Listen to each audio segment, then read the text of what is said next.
We welcome back to the show a very good friend of ours, Michael Swanger, is here, and we have a new copy of the latest edition, I should say, of the Iowa History Journal. Very cool. Look who is on the cover of Iowa History Journal. It is the one and only Buffalo Bill.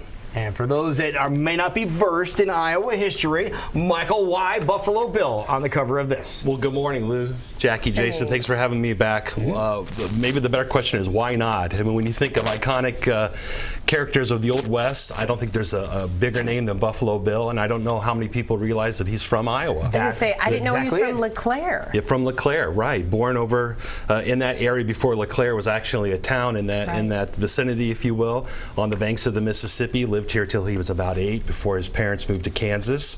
And then, of course, the rest is kind of history legend, if you will, what became of him afterwards with his service in the Civil War and his work on behalf of the Kansas Pacific Railroad, and how he earned his nickname, and beyond, obviously, with his famous Wild West shows, which he brought back to Iowa from 1874 to 1915, I believe. He passed away in 1917. He performed in over 50 towns in Iowa during that period. So there's a tremendous Iowa connection with Buffalo Bill. And that's just one of the many stories inside this publication. Now, for those people that are interested are going, yeah, what is this? What is this this publication all about, this journal all about, Iowa History Journal? Well, we're in our 8th year now, and we publish 6 issues a year. We're the only popular magazine devoted exclusively to Iowa history. And we're a statewide publication. We're sold at every Casey's and Hy-Vee. Locally, we're at Beaverdale Books, and now at the Machine Shed, too. But it's we feel what we're doing is trying to not only educate, but entertain Iowans and get them to know their heritage, because we don't know who we are until we know who we were, or let alone where we're going. And that's what our job is to try to inform Iowans of all ages. And I think I mentioned this before when you were kind enough to have me on the show in the past, that we're the only Iowa magazine going to every public middle school and high school in Iowa. We're trying to educate children about Iowa's grand history. Yeah, we're seeing some of the photos here of Buffalo Bill. How did Buffalo Bill get his name? Did he like buffalo chicken wings or something? Obviously. That would be popular during March Madness. Yeah, okay, exactly, yeah. He obviously, with his work on behalf of the railroad, it was his job to go out and provide meat for the railroad workers. And a lot of the bison skulls and things that were in the railroad stations around the country were the ones that he had harvested.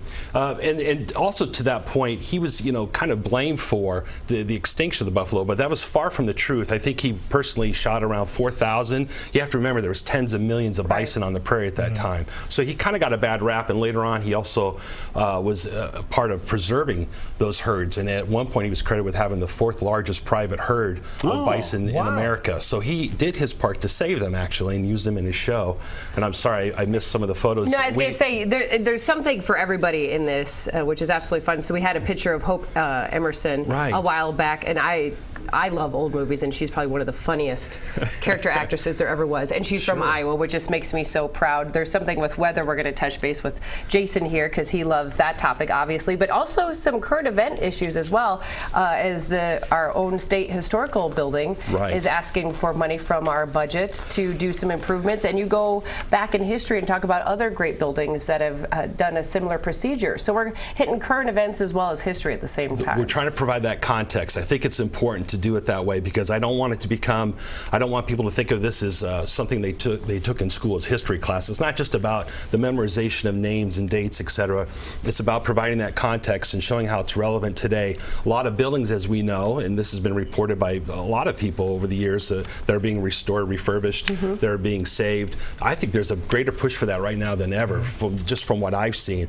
As a matter of fact, we're going to start paying more attention to that in future issues. We've been writing about that in the upfront section of the magazine, but we're going to start paying more attention to that in the coming issues. We're going to introduce a new building architecture, historic architecture column. Where do you guys get the articles for the magazine? Everywhere. We get pitches from readers. I have writers across the state. They're the eyes and ears. They have great ideas. They send ideas to me, and then I obviously try to do my research as well, and we vet stories the best we can. And so ideas come from all over, and I have people who ask me, are there enough stories to fill a magazine like this, 6 issues a year. I said, there's more than that. There's a lifetime's worth of stories. So now, one of the articles in here really caught Jason's attention. Yeah. Well, you know, every morning I go, when I'm putting the forecast together, I'll go back and look at record highs and lows for the day. The Weather Service on their webpage has a great section where they talk about on this date, the big things that happen. Sure. A lot of times the records will be set in the 30s, highs and lows, and one of the worst years of the Dust Bowl years in Iowa was 1936, when we had a horrible winter, Sure, followed by an awful summer in the same year. And here's an example of that horrible winter. You know it better than I do. This is your area of expertise, Jason, but right, that's what I devoted my column to, was the blizzards were tremendous. I don't think it ever reached over 20 degrees in January and February that year. There was a tremendous drought, and then grasshoppers were terrible that year. And then the Dust Bowl, and you would know more about this than I do, Jason, in terms of, I think people associate the Dust Bowl with the Southwest. They don't think that it reached Iowa, but there were reports of dirt piling up against barns 2-3 feet high. Wow! Yeah. So I didn't realize that's what kind of kicked off the whole soil conservation movement and all that happened there. But yeah, the 30s, horrible. And you know, when you look at that picture, the roads in Iowa were horrible back then to begin with, and then you know, you throw this on top of it, and you can see how it would just paralyze life here. It makes us a little wimpy today, doesn't it? We complain really about the weather, or or thinking about maybe getting a couple inches of snow tomorrow. That's nothing. So. And you also have an article in here. You know, we have 99 counties in the state of Iowa, right? And you have an article here that really helps out people understand where the counties got their names. That's kind of what we call service journalism, if you will. It's a fun piece to, when you're out driving and you see those plates in front of you and you wonder, where did that name come from? That was the impetus for that story. I just want to tell people where the names came from, and obviously here in Polk County, named after the 11th President of the United States, James Polk. So there's lots of interesting stories about how those names came about. Speaking of story, do you know offhand Story County? I knew this was going to happen. You were going to test me, and I was going to have to think about. You know the story, don't you? No. Oh, I thought maybe you were leading up to tell me. I did not know. Well, I should know that. I'd have to read it. You know, I only wrote the story. Why would I know? No, that's okay. There's a lot to remember. There's a lot of Chief Justice of the United States Supreme Court, Joseph Story. I didn't know that. That's what it was named. You could look it up. Old Joe's Story. This could be your reference guide, your reference manual. As you're reading along and learning some great things in a very fun way, there's a quiz at the back of the Iowa History Journal that you can take. Otherwise, you said there's some fun things going on with your Facebook page as well. We do. Thanks. We have a weekly trivia, if you will, on our Facebook page. It's similar to the one that's in the quiz in the magazine, but different because obviously between issues there are more weeks. So I'm always trying to put fresh questions and photos and things.